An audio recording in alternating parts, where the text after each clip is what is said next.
ओझा जी का जो यह कादम्बिनी ग्रंथ है, ओझा जी ने अपने जीवन में 228 ग्रंथों का प्रणयन किया। उसको 5 भागों में विभक्त किया है। ब्रह्म विज्ञान एक भाग है जिसमें 40 ग्रंथ हैं। यज्ञ विज्ञान दूसरा विभाग है जिसमें 20 ग्रंथों का उन्होंने संचय किया। तीसरा विभाग है इतिहास, जिसमें 18 ग्रंथों का उन्होंने निर्माण किया था।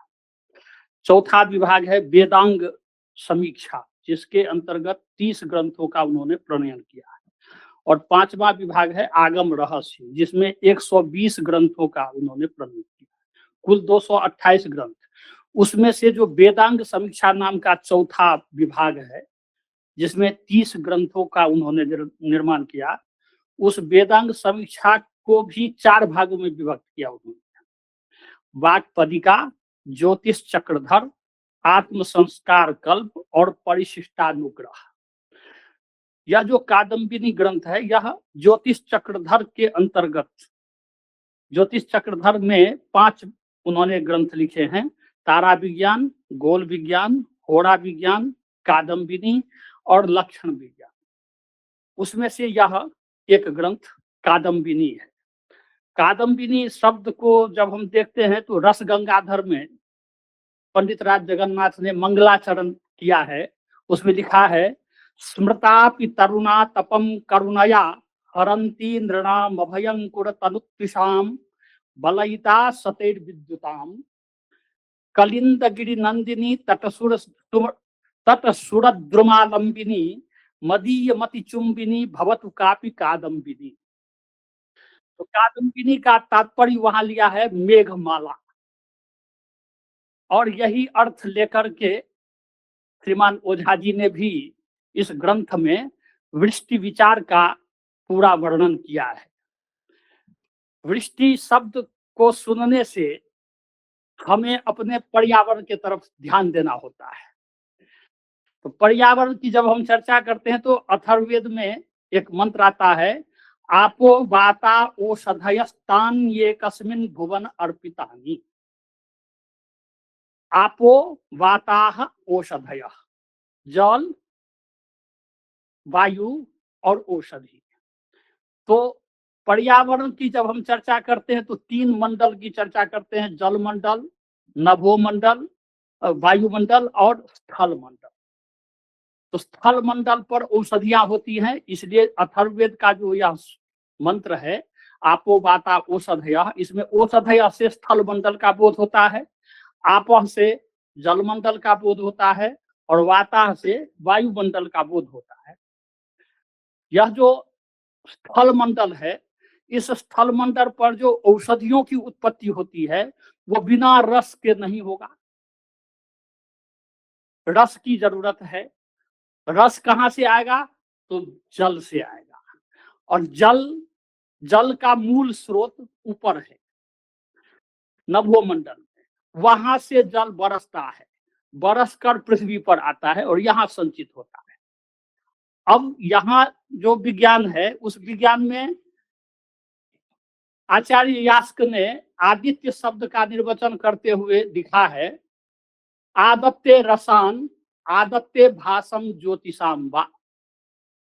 तो जो रसों को खींचता है और जो ज्योति मध्य ग्रह नक्षत्र उनके प्रकाशों को खींचता है, उसको आदित्य कहते हैं।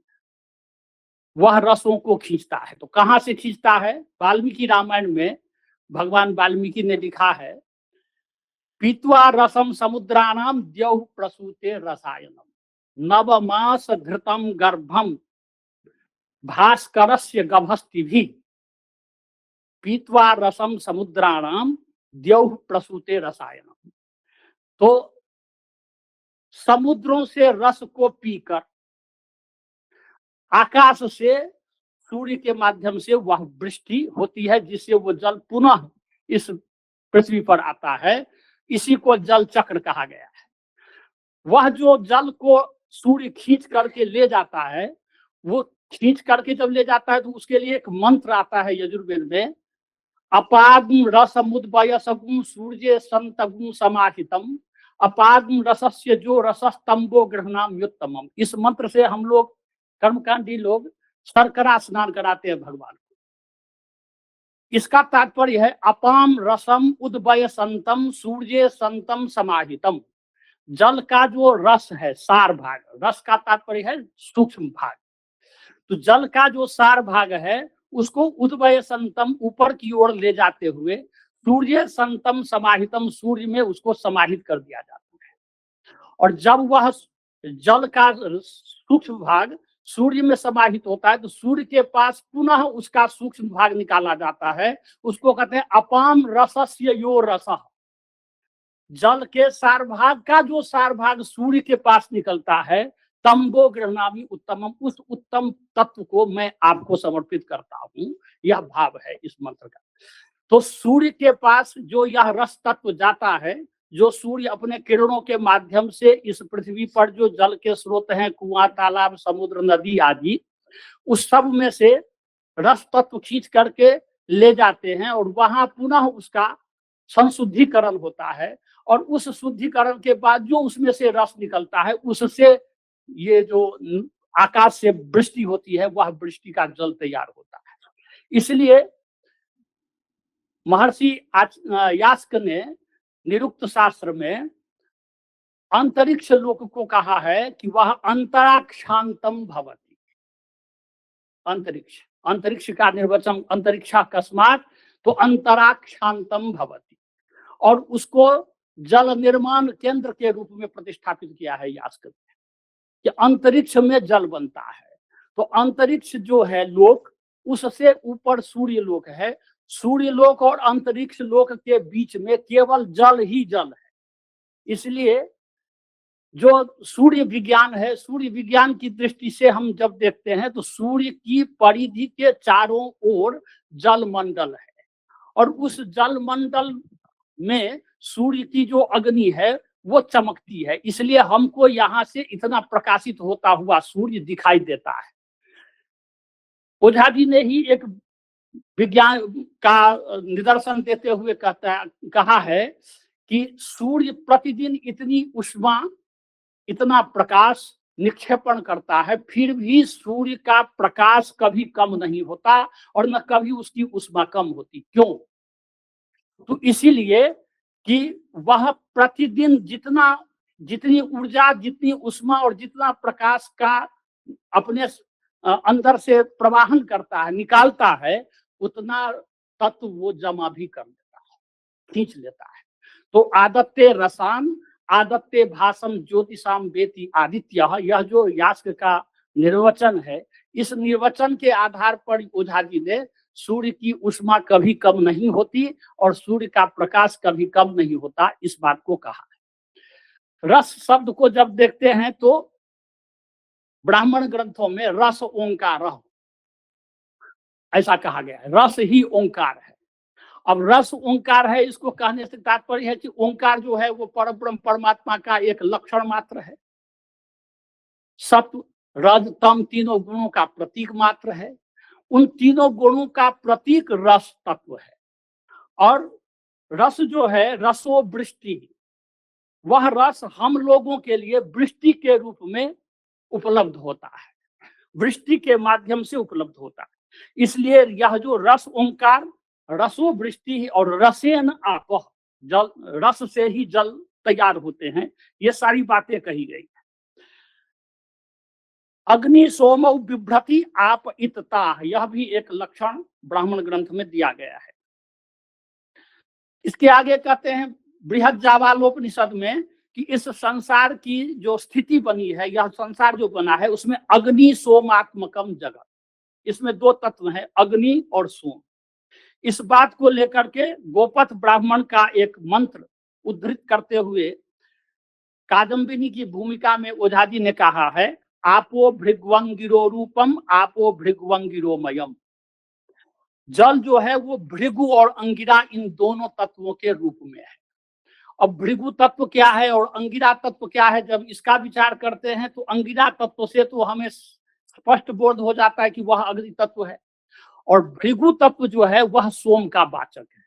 वो कैसे है, उसके लिए कहते हैं कि यह जो भृगु है वह वरुणस्य वा अभिषिच्यमानस्य इंद्रियम बीर्जम अपाक्रामत तत्रेधा अभवत भृगुस्तृतीयम अभवत। वरुण का जब अभिषेक हो रहा था तो उनके शरीर से शक्ति निकली, जिस शक्ति का तीसरा भाग यह भृगु हुए। तो वरुण जो है वो जल का अधिष्ठाता देवता है, और वरुण के शरीर से जो निकली हुई शक्ति थी उसका तीसरा भाग भृगु है। इसका मतलब हुआ भृगु सोम का प्रतीक है और अंगिरा अग्नि का प्रतीक है। तो भृगु अंगिरोमयम भृग्वंगिरोमयम आपो भृग्वंगिरो रूपम आपो भृग्वंगिरोमयम, यह जो गोपथ ब्राह्मण का वचन है इससे स्पष्ट बोध हो जाता है कि जल में अग्नि और सोम ये दोनों तत्वों का सम्मिश्रण है। उसी को आधुनिक वैज्ञानिकों ने H2O का सिद्धांत दिया। दो भाग हाइड्रोजन और एक भाग ऑक्सीजन, यह दोनों को मिला देंगे तो जल बन जाएगा। और उसको प्रयोगशाला में सिद्ध करते हैं, हाइड्रोजन बनाते हैं, ऑक्सीजन बनाते हैं, और उसका सूत्र है तनुसांद्र सल्फ्यूरिक अम्ल श्वेत संगमरमर पर डालने पर हाइड्रोजन और ऑक्सीजन गैस का निर्माण होता है। उसको बना करके फिर मिलाते हैं तो जल बन जाता है। हम लोगों ने बाल्यकाल में 8वीं कक्षा में किया भी था इसका प्रयोग प्रयोगशाला में। यह जो सोम तत्व है सो सोम तत्व के द्वारा ही यह सूर्य बली होता है, बलवान होता है। इस बात को अथर्ववेद में कहा गया है, सोमेनादित्या बलिनः सोमेन पृथ्वी मही अथो नक्षत्राणाम एसाम उपस्थे सोम आहितः। यह जो सोम है यही सोम सूर्य को शक्ति देता है, यही सोम पृथ्वी को भी शक्ति देता है, और यही सोम नक्षत्रों को भी शक्ति प्रदान करता है। तो यह जो सोम तत्व है यह बिना वृष्टि का नहीं होगा, और सोम तत्व के बिना संसार की स्थिति नहीं होगी। इन सभी बातों को ध्यान में रखकर ओझा जी ने इस कादम्बिनी ग्रंथ का प्रणयन किया। और यह जो सोम तत्व है जो वर्षा होगी वो बिना बादल का नहीं होगा। तो इसलिए मेघमाला जो शब्द है उस शब्द को लेते हुए उन्होंने कादम्बिनी ग्रंथ की रचना की। कादम्बिनी ग्रंथ में जैसा कि हमारे मंच संचालक महोदय ने कहा कि इस ग्रंथ में 4 अध्याय है। पहला अध्याय का नाम है गर्भाध्याय, जिसमें 7 विषयों का वर्णन है। दूसरा अध्याय है द्वादश मासिकाध्याय, जिसमें 12 महीने हैं, तो उन महीनों के हिसाब से 12 विषयों का वर्णन किया गया है। तीसरा अध्याय निमित्ताध्याय, जिसमें 6 विषयों का वर्णन है। और चौथा अध्याय शकुनाध्याय, उसको 2 भागों में बांटा है उन्होंने, सद्यो लक्षणाध्याय और ग्रह योगाध्याय। सद्यो लक्षणाध्याय में 5 विषय वर्णित हैं और ग्रह योगाध्याय में 19 विषय वर्णित हैं। कुल मिलाकर के इसमें बहुत सारे विषयों का वर्णन किया गया है। वहां ओझा जी कहते हैं कि सोम जो है वो ऋत तत्व है और अग्नि जो है वो सत्य तत्व है। ऋत और सत्य इन दोनों के द्वारा ऋतं च सत्यं च विद्धा तपसोध्य जायत, ये जो ऋग्वेद का मंत्र है इसमें ऋत और सत्य ये दोनों सोम और अग्नि के पर्याय हैं, ऐसा सिद्ध करते हुए कहते हैं। इस शास्त्र में विशेष रूप से भौम, अंतरिक्ष, दिव्य और मिश्र ये 4 निमित्त माने गए हैं। उसमें से देश, मनुष्य, पशु, पक्षी, कीट, पतंग इत्यादि जो भौतिक वस्तु हैं, इन भौतिक वस्तुओं के द्वारा जो वर्षा का ज्ञान होने का बोध होता है उसको भौतिक विज्ञान निमित्त कहा गया। वायु, बादल, विद्युत, गर्जन, तर्जन, संध्या, दिग्दाह, प्रतिसूर्य, तारा, कुंडल, आंधी, गंधर्व नगर, इंद्रधनुष और वायु धारणा आदि से जो वर्षा के ज्ञान होते हैं उसको अंतरिक्ष निमित्त कहा है। सूर्य ग्रहण, चंद्र ग्रहण, पुच्छल तारे, सूर्य के चिन्ह, सप्तनारी चक्र, ग्रहों का उदयास्त, संक्रांति आदि से वृष्टि के ज्ञान होने को दिव्य निमित्त कहा है। तथा कार्तिक से अश्विन तक 12 महीनों के प्रत्येक दिनों के तथा विशेष रूप से खास अक्षय तृतीया, आषाढ़ी पूर्णिमा, होलिका इत्यादि के शकुनों द्वारा जो वृष्टि का ज्ञान होता है उसको मिश्र निमित्त के अंतर्गत ओझा जी ने रखा है। अब कहते हैं कि यह जो ग्रंथ है इस ग्रंथ में ओझा जी ने बहुत सारी बातें कही इसकी चर्चा हमने कर ली। अब इन प्रकार से जो अग्नि और सोम इन दोनों का मिश्रण है, उसी से संसार बना है, उसी से जल बना है। तैत्तिरीय उपनिषद का टेक्स्ट कहता है तस्माद् वा एतस्माद् आत्मनः सकाशाद् आकाशः सम्भूतः आकाशाद् वायुः वायोः अग्निः अग्नेरापः अद्भ्यः पृथ्वी पृथिव्याम् औषधिभ्यो अन्नम अन्नाद् वै पुरुषः। ये सृष्टि का क्रम दिया। इसमें भी वायु से अग्नि हुआ, आकाश से वायु, वायु से अग्नि, अग्नि से जल हुआ। तो क्रमशः सृष्टि जो है वो यहाँ जल से अग्नि से जल की उत्पत्ति बताई गई इस तैत्तिरीयोपनिषद के टेक्स्ट में। किंतु कहीं कहीं कहा गया अपान नपात कहा गया है अग्नि को। अग्नि का एक नाम दिया है अपान नपात वेद में। अपान नपात शब्द का तात्पर्य करते हैं कि नपात का अर्थ कहते हैं अनंतर प्रजा। यास्क महोदय ने अपने निरुक्त में अनंतर प्रजा के रूप में नपात शब्द का प्रयोग किया है। नपात का अर्थ नप्त्री शब्द से हम लेते हैं।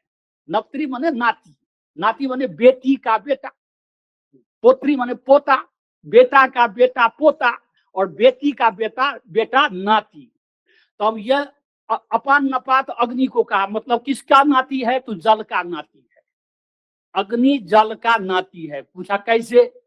तो देखिए, जल जब वृष्टि होती है तो औषधियां उत्पन्न होती हैं।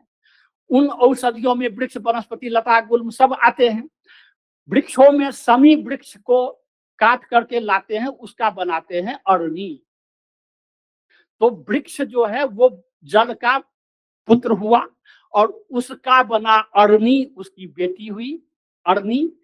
और अरणी को मंथन करते हैं तो अग्नि उत्पन्न होता है। यज्ञों में अरणी मंथन के द्वारा अग्नि उत्पन्न किया जाता है। तो जल का जो बेटा है वृक्ष, उसकी जो बेटी है ये अरणी, अरणी का पुत्र हुआ ये अग्नि। इस प्रकार से अपान नपात मने अग्नि का जल का नाती अग्नि हुआ। यहाँ दोनों टेक्स्ट में कहेंगे कि अब यहाँ तो संशय हुआ, एक जगह आप जल से अग्नि, एक जगह अग्नि से जल। तो ये तात्विक बातें हैं, पारिभाषिक बातें हैं। इसको यदि हम मनुष्य लोक की कल्पना के द्वारा सिद्ध करना चाहेंगे तो वैदिक बातें इससे सिद्ध नहीं होती, क्योंकि वेद में बहुत सारे ऐसे विषय हैं जिसको हम लौकिक दृष्टि से देखते हैं तो हम पजल हो जाते हैं, वो हमारा दिमाग उलझ जाता है। अब उसका संबंध स्थापित करना कठिन हो जाता है कई जगह। उषा और सूर्य, उषा और प्रजापति के संबंध के बारे में जो चर्चा है ऋग्वेद आदि में, उसको जब हम देखते हैं उस प्रसंग को, तो वो एकदम अनुचित व्यवहार सा लगता है, लेकिन लोक दृष्टि से अनुचित है। तात्विक दृष्टि से वो कोई अनुचित है नहीं, उसको ठीक मानते हैं, इसीलिए वेद में कहा भी गया है। तो यह जो अग्नि है, इस अग्नि का सबसे पहले आविष्कारक कौन हुआ? तो शुक्ल यजुर्वेद संहिता में इस बात की चर्चा की गई है। 11वें अध्याय के 32वें मंत्र में कहा गया है कि पुरीक्षोसि विश्वभरा अथर्वात्वा प्रथमो निरमंथत अग्ने। हे अग्नि, अथर्वा ऋषि ने सबसे पहले तुम्हारा मंथन किया। पुरीक्ष असी, तुम पुरीष्य हो। पुरीष्य का मतलब पसव्य अग्नि। पसव्य अग्नि जो पृथ्वी के अंदर होता। जब हम मिट्टी को खोदते हैं, एक हाथ मिट्टी खोदने के बाद उसमें हाथ घुसाएं तो अंदर की मिट्टी हमें गर्म लगेगी। क्यों गर्मी है? तो पृथ्वी के अंदर जो अग्नि है उस अग्नि का दाह है, वो हमें अनुभव होता है जब हम मिट्टी खोदते हैं। उस अग्नि को पुरीष्य अग्नि कहते हैं, जो मिट्टी के अंदर है। उस मिट्टी के अंदर की अग्नि को अथर्वा ऋषि ने सबसे पहले निकाला, खोजा। उस अग्नि को लाते हैं। चयन याग की प्रक्रिया जब हम देखते हैं तो चयन याग में जो उखा बनती है, जिसमें अग्नि को स्थापित किया जाता है, उखा एक चूल्हा के आकार का बनता है और उसमें अग्नि स्थापित की जाती है।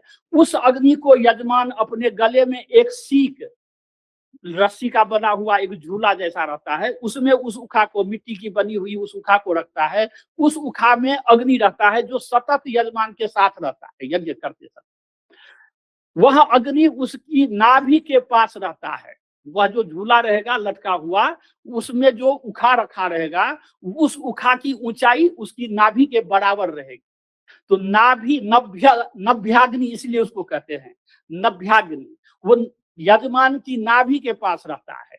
ये प्रक्रियात्मक बोध से हम उसको जब जानेंगे तब वो समझ में आएगा।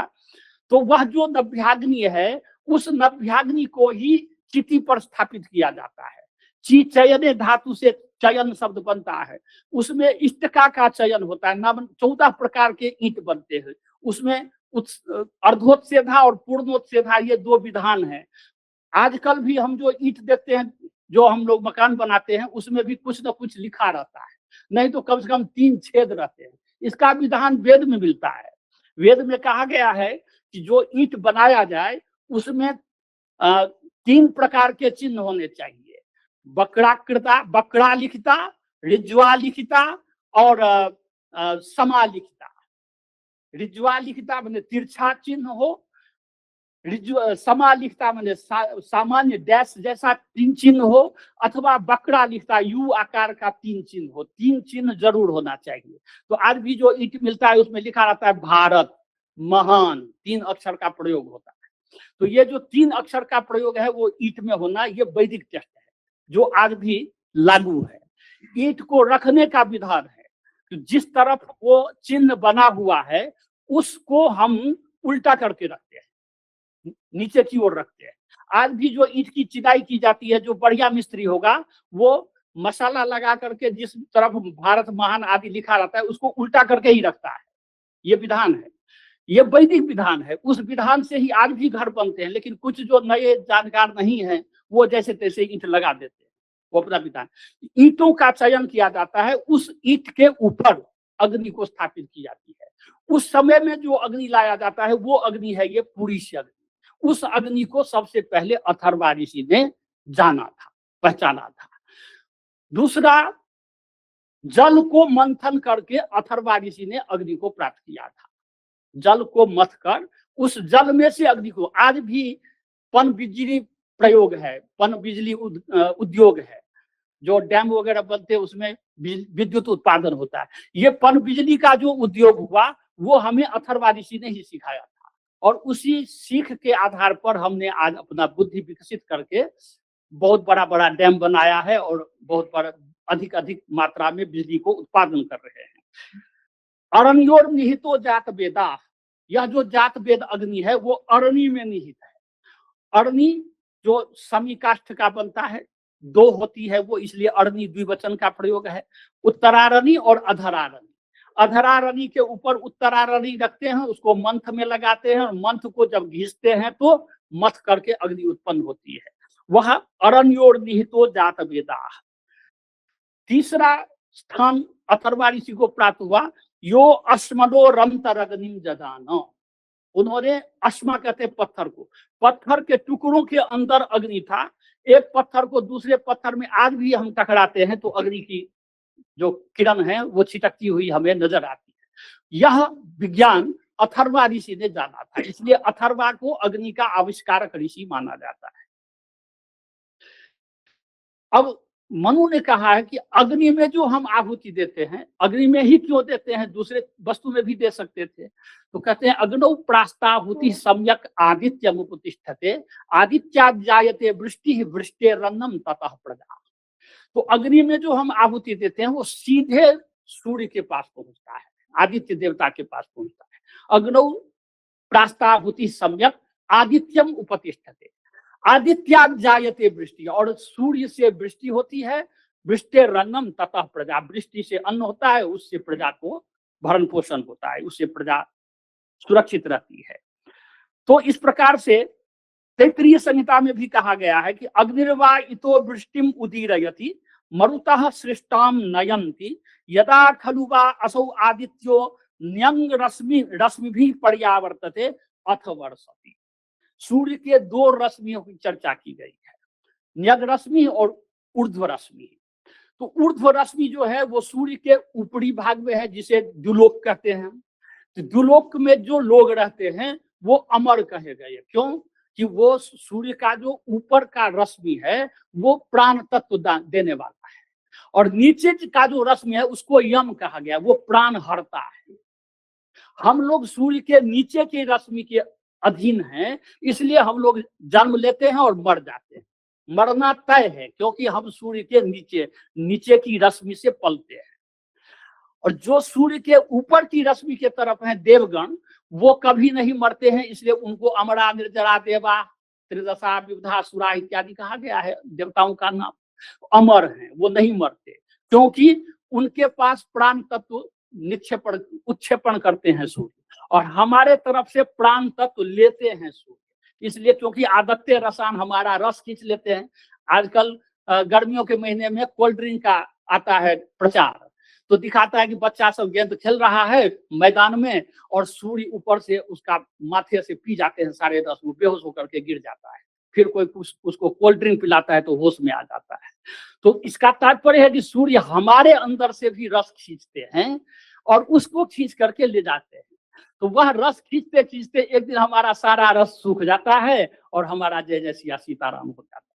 तो सो कहने का तात्पर्य है कि ये जो वर्षा को जानने का जो निमित्त ज्ञान है, इस निमित्त ज्ञान की आवश्यकता होती है, और उस निमित्त ज्ञान को जानने के लिए श्रीमान ओझा जी ने इस कादम्बिनी ग्रंथ की रचना की, कि इसके माध्यम से हम निमित्त और वर्षा के सामने सभी प्रकरणों को जान सकते हैं।